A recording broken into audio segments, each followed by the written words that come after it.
கர்த்தருடைய பரிசுத்த நாமத்திற்கு மகிமை உண்டாவதாக. இந்த காலை வேளையிலே ஆராதனைக்கு வந்திருக்கிற உங்கள் யாவரையும் கர்த்தராகிய இயேசுவின் நாமத்தினால் அடியேன் வாழ்த்துகிறேன்.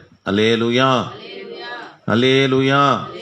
சரி, தேவ பிள்ளைகளாக நாம் தொடர்ந்து இயேசு கிறிஸ்து நிறைவேற்றின ஊழியங்களை குறித்து பட்டணங்கள், கிராமங்கள் இங்கெல்லாம் தமது ஊழியத்தை நிறைவேற்றினார் என்று சொல்லி தியானித்து கொண்டு வருகிறோம்.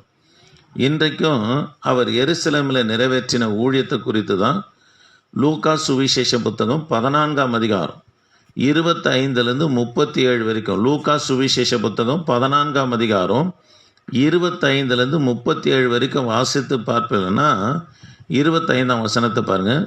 பின்பு அநேக ஜனங்கள்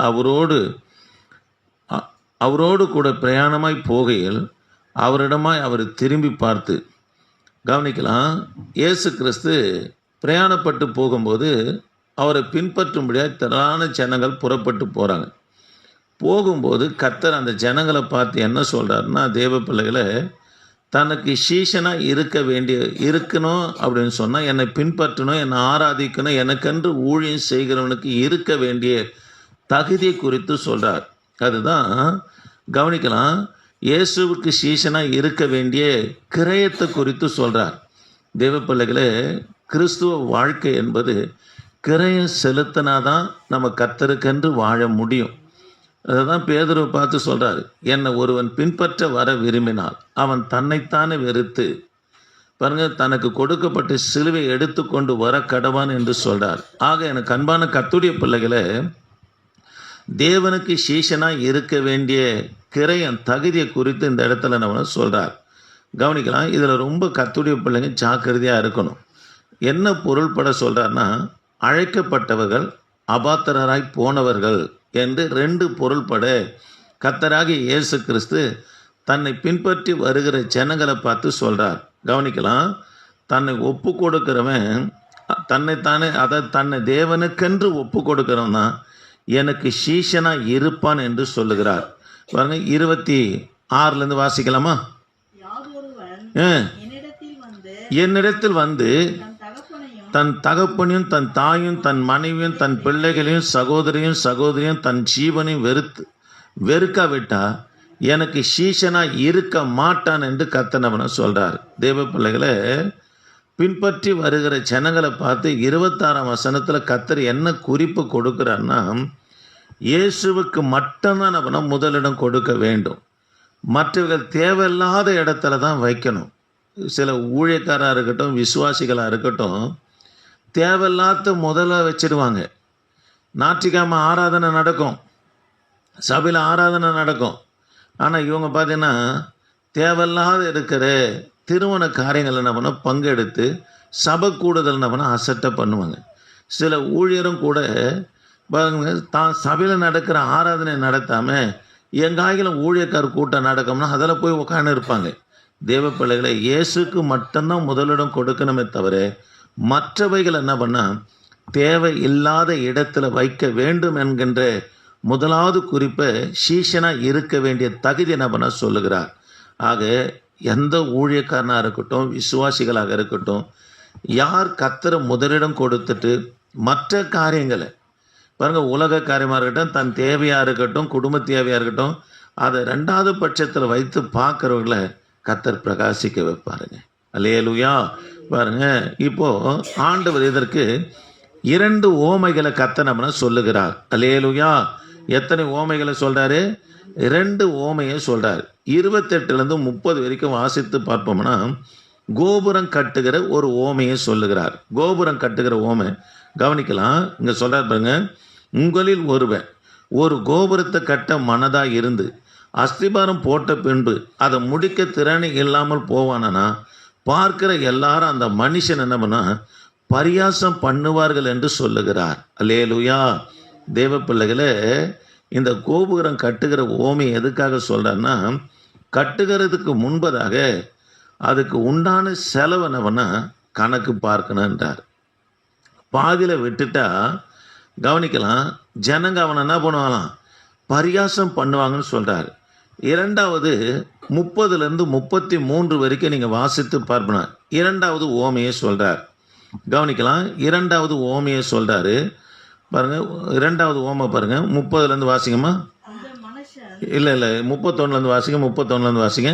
அன்றியும் ஒரு ராஜா ஆ மற்றொரு ராஜாவோடு ஆ யுத்தம் செய்ய ஆ போகிற போது தம்மேல் 20,000 சேவகரோடு வருகிற ஆ அவனை தான் 10,000 சேவகரை கொண்டு ம் எதிர்க்க கூடமோ ம் கூடாதோ என்று ம் முன்பு உட்கார்ந்து ஆலோசனை பண்ணாமல் இருப்பானோ? சரி, இங்கே கவனிக்கலாம். யுத்தத்துக்கு போகிறதுக்கு முன்பதாக பலத்தை அறிந்து தான் யுத்தத்துக்கு போக வேண்டும் என்று இரண்டாவது ஓமையை சொல்றார். ஒரு ராஜா யுத்தத்துக்கு போறாரு, தன்னை எதிர்கொண்டு வருகிறவன் 20,000 சேவர்களோடு வரான். தன்னிடத்துல 10,000 சேவர்கள் இருப்பாருன்னா தான் தோற்று விடுவனே என்று சொல்லி தூரத்தில் இருக்கும்போது தன் சேனாதிபதியை அனுப்பி சமாதான வார்த்தையை பேசுவான் அல்லவா என்று சொல்லுகிறார். தேவ பிள்ளைகளே, ஆண்டவர் 2 ஓமையில சொல்லுகிற காரியம் என்னன்னா, முதலாவது ஓமையில சொல்றாரு, பாதியில விட்டுட்டா பரிகாசம் பண்ணுங்கன்னு சொல்றார். உற்சாகத்தில் ஊழியத்துக்கு வரக்கூடாதுங்க. தேவனுடைய அழைப்பை பெற்று எதையும் செய்ய தன்னை ஒப்பு கொடுக்க, அதை எதையும் சகிக்க தாங்க, அதாவது அதாவது தேவனுக்கென்று தன் ஜீவனை இழக்க என்ன பண்ணா ஆயத்தம் உள்ளவர்களாக வர வேண்டும் என்று சொல்லுகிறார். ஆமென். ரெண்டாவது காரியமும் சொல்றாரு, யுத்தத்துக்கு போகிறதுக்கு முன்பாக உன் பலத்தை அறிந்து கொள். யுத்தம் போகிறது இல்லைன்னா வேண்டாம் என்று கர்த்தர் சொல்லுகிறார்.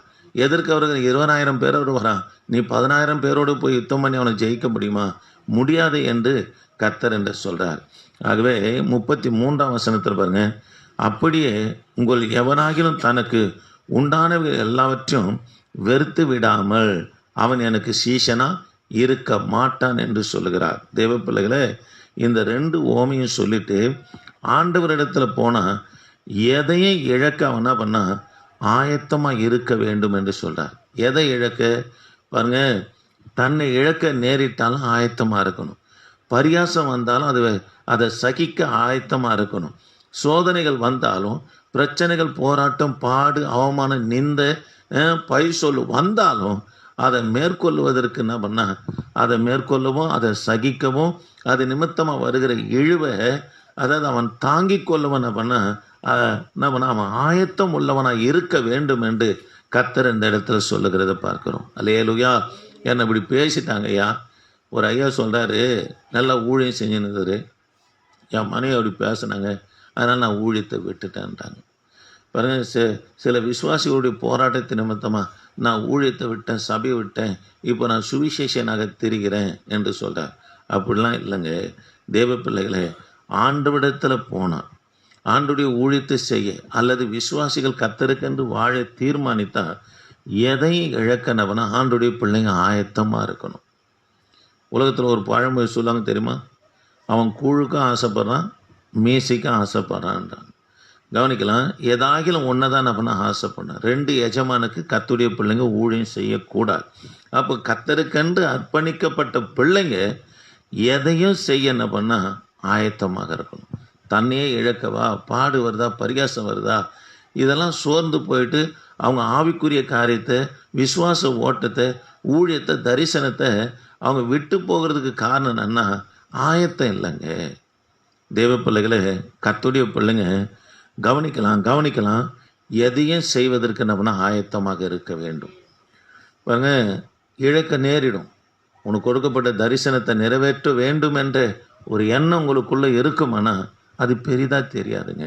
இதை தான் ஆண்டவர் சொல்கிறாரு, முதல்ல யாருக்கு முதலிடம் கொடுக்கணும்? கர்த்தருக்கு கொடுக்கணும்.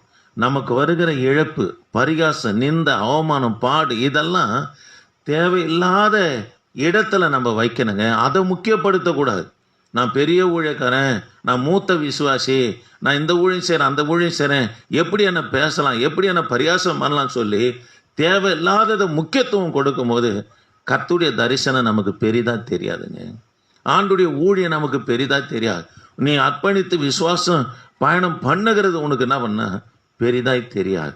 பாருங்க, தீர்மானம் எடுக்காம வரக்கூடாது என்று 2 ஓமையில கர்த்தர் சொல்லிட்டு பாருங்க, தீர்மானம் எடுத்தாதான் எப்படி இருப்போம் என்ற காரியத்தை சொல்றார். பாருங்க, 34 வசனம், உப்பு நல்லது தான், சாரமற்று போனால் எதனால சாரமாக்கப்படும்? அது நிலத்தில் ஆகிலும் எருவாகிலும் எருவுக்காகிலும் உதவாது. அது வெளியே கொட்டப்படுவார்கள். கேட்கிறவர்கள் காது உள்ளவன் கேட்க கடவான் என்று சொல்கிறார். தேவ பிள்ளைகளை, தீர்மானம் எடுக்காமல் வரக்கூடாது. நீங்கள் தீர்மானித்து வரும்போது கர்த்தர் எப்படி சொல்கிறாருன்னா, நீங்கள் சாரமுள்ள உப்பாக இருப்பீங்கன்றார். தீர்மானம் இல்லை பாருங்க, எதையும் கர்த்தருடைய சிலுவை எடுப்பதற்கு தகுதி இல்லைன்னா நம்ம மனுஷனால் மிதிக்கப்படுகிற சாரமற்ற உப்பாக இருப்போம் என்று சொல்கிறார். அதனால் தேவ பிள்ளைகளை, நேற்று கூட ஒரு ஊழியக்கார் தாயாரோடு பேசி கொண்டு இருக்கும்போது அவங்க சொல்கிறாங்க, ஏசா கவனிக்கலாம், பிறப்பு உரிமை என்ன பண்ணால் இழந்தான். நமக்கு கொடுக்கப்பட்ட அழைப்பை விட்டுட்டேன்னு வச்சுங்களேன், நமக்கு கொடுக்கப்பட்ட அழைப்புக்கு நம்ம எதையும் இழக்க நேரிடுவதற்கு உங்களை நீங்கள் தகுதிப்படுத்தி கொள்ளணும்னா, ஏசாவுடைய இடத்தை நிரப்புவதற்கு யாக்கோபு கர்த்தரை தகுதிப்படுத்திட்டார். இப்போ நம்முடைய இடத்தை நிரப்புவதற்கு இன்னொரு யாக்கோபை கர்த்தர் தகுதிப்படுத்துவார் என்று அவங்க ஆலோசனை கொடுத்தாங்க. அந்த வார்த்தை இன்னார வரைக்கும் என் சிந்தையை விட்டு போகலங்க. அதனால் தேவ பிள்ளைகளை, நாம் எதையும் இழக்க நேரிட ஆயத்தம் உள்ளவங்க தான் கர்த்தருக்கு சீசனாக இருக்க முடியும். அவங்க எப்பேற்பட்டவர்களாக இருக்க முடியும்? சாரமுள்ள உப்பாக இருக்க முடியும். உப்பாக இருந்தால் தான் தேவ பிள்ளைகளை, நீ உடைக்கப்பட்டாலும் நீ உடைக்கப்பட்ட மக்களை நம்மளை தேற்ற முடியும். ஊழியத்தில், ஆவிக்குரிய காரியங்களில், கிறிஸ்துவ வாழ்க்கையில் உடைக்கப்படுவோம், பிரச்சனைகளை சந்திப்போம். இதெல்லாம் சந்தித்தாதான் நம்ம உடைக்கப்பட்ட பிரச்சனையோடு வருகிற மக்களுக்கு உன்னால் ஆறுதல் கொடுக்க முடியும், அவங்கள தேற்ற முடியும். இந்த நிலைமையில் இருந்த இப்படி இருந்தேன் அப்படி இருந்தேன், கர்த்தர் உன்னை கைவிட மாட்டார் என்று சொல்ல முடியுங்க. அல்லேலூயா, அல்லேலூயா. தேவ பிள்ளைகளே, ஒருத்தர் சொன்னார், என் தலையில் அடிபட்டு சின்னாவன்னு சொன்னார். என்னுடைய சாட்சியை சொன்னேன், பைத்தியமாக இருந்தேன், கர்த்தர் என்னை சுகமாக்கினார் என்று சொன்னேன். அதனால் தேவ பிள்ளைகள், நீங்கள் உடைக்கப்பட்டாதான் உடைக்கப்பட்ட மக்கள் உங்களால் தேற்ற முடியும் என்று ஆண்டவர் சொல்லுகிறத பார்க்குறோம். அல்லேலூயா. அப்போது அழைக்கப்பட்டவர்கள் அபாத்திரமாக ஏன் போகிறாங்கன்னு சொன்னால் பாருங்கள், எதையும் இழக்க அவங்க என்னவா இல்லை, ஆயத்தமாக இல்லை. எதையும் இழக்க ஆயத்தமாக இருக்கிறவங்கள கர்த்தர் சாரமுள்ள உப்பாக மாற்றுவார். அல்லேலூயா. அவங்க தாங்க சாரமுள்ள உப்பு. கவனிக்கலாம் தேவ பிள்ளைகளை. மேலும் நம்ம வெறுக்க வேண்டும் என்ற தலைப்பில் ஒரு 3 காரியத்தை நம்ம பார்க்கலாம். பிரைஸ் எல்லாம்